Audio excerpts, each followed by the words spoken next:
surrounded by nature, is this transcendence. All of a sudden, this is this new state of consciousness that I'm experiencing right now, right? Yes. Zen masters use the word Satori to describe a flash of insight, a moment of no mind and total presence.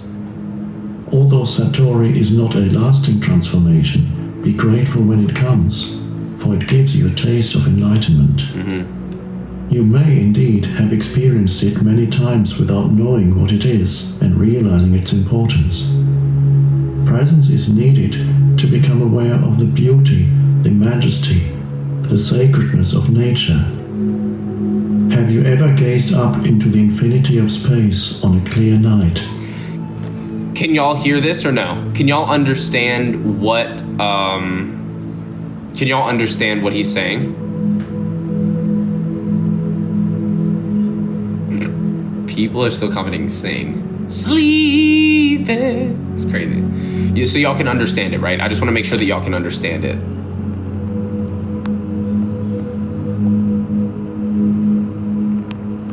Hi, Rosie. Nice to see you, Rosie.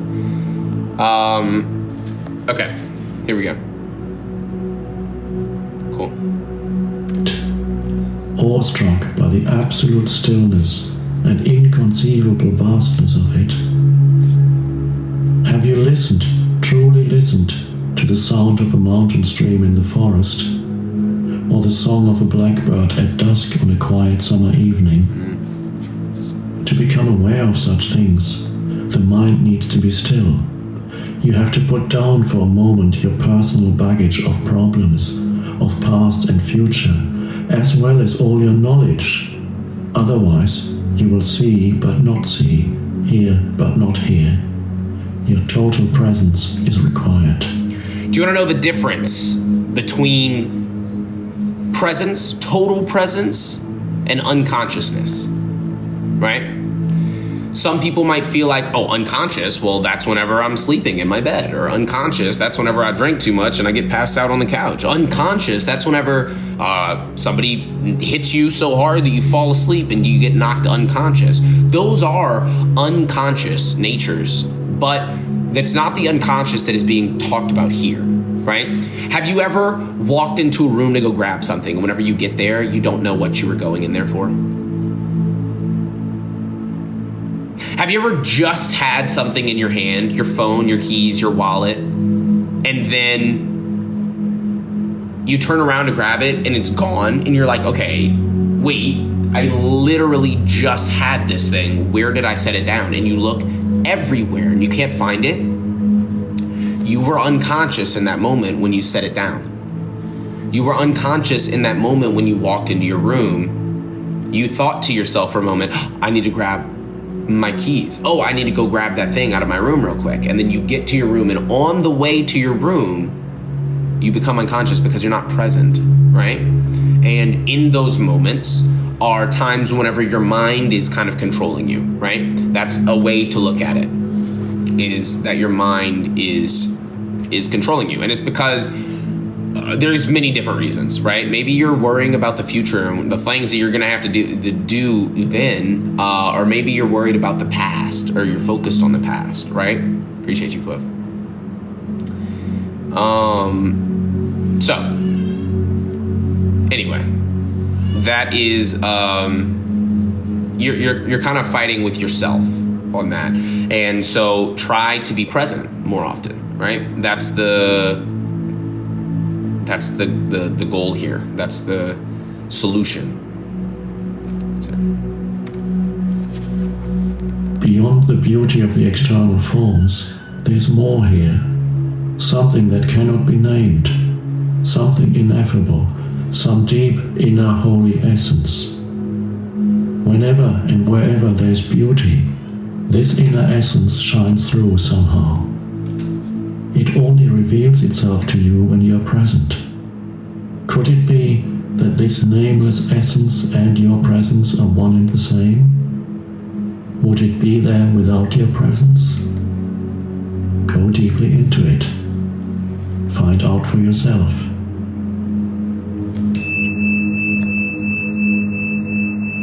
When you experienced those moments of presence, you likely didn't realize that you were briefly in a state of no mind.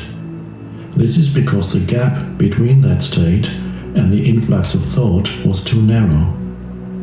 Your Satori may only have lasted for a few seconds before the mind came in, but it was there. Otherwise, you would not have experienced the beauty. Bernadette, thank you. Mind can neither recognize nor create beauty. Only for a few seconds, while you were completely present, was that beauty or that sacredness there.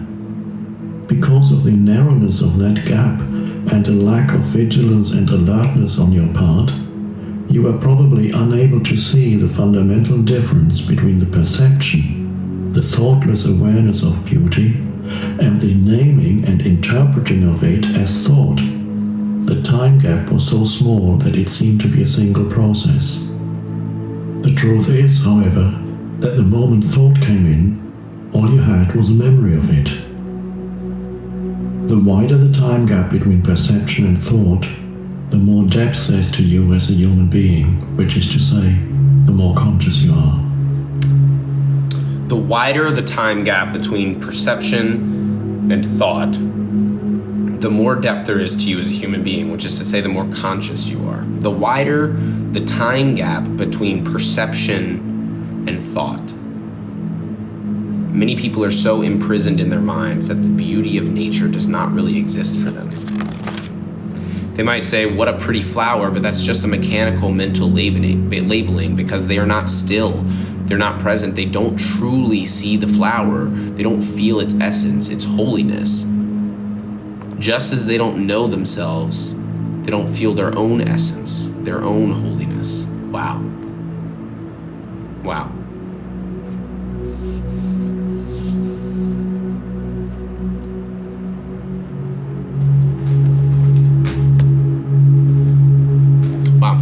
That's deep.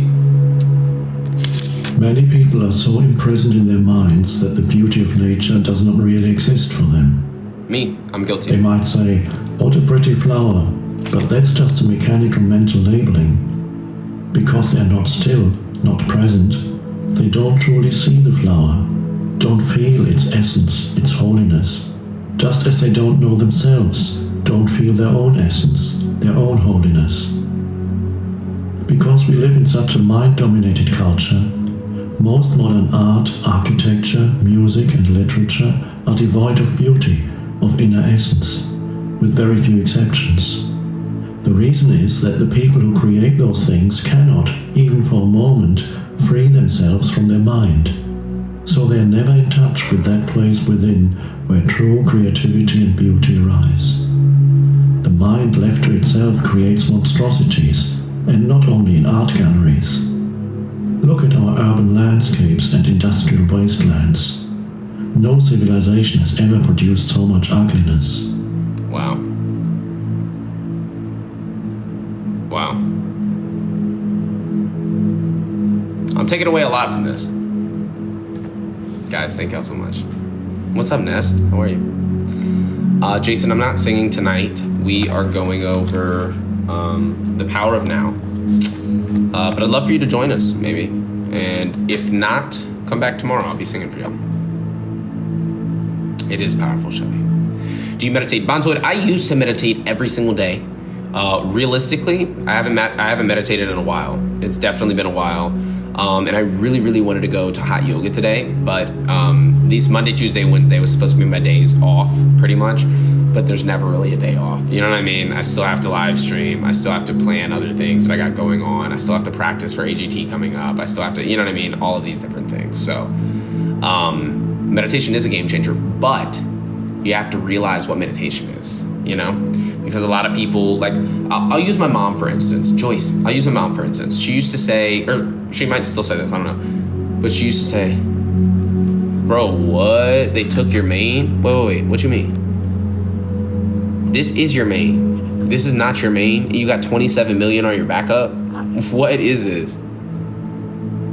Oh, damn. Oh, damn. Oh, damn. Hey, 1903, man. Hey, you getting there. You getting there, Brody. Hey, but just temporary, right? Living in the moment is meditating, Chris. Yes, living in the moment is meditating. And last year, 7 days. Yeah, I got you. You'll be back in no time, bro. My mom used to always say, I can't meditate because I can never just stop my brain. You know what I mean? I can't stop the thoughts. And that's because a lot of us, our mind is kind of in control 90, 95, up to 100% of the time, you know?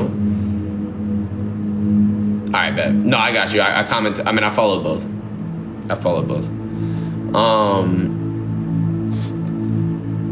So my suggestion sometimes is meditation. I mean, true meditation and true presence. There aren't just thoughts that are just popping into your head left and right?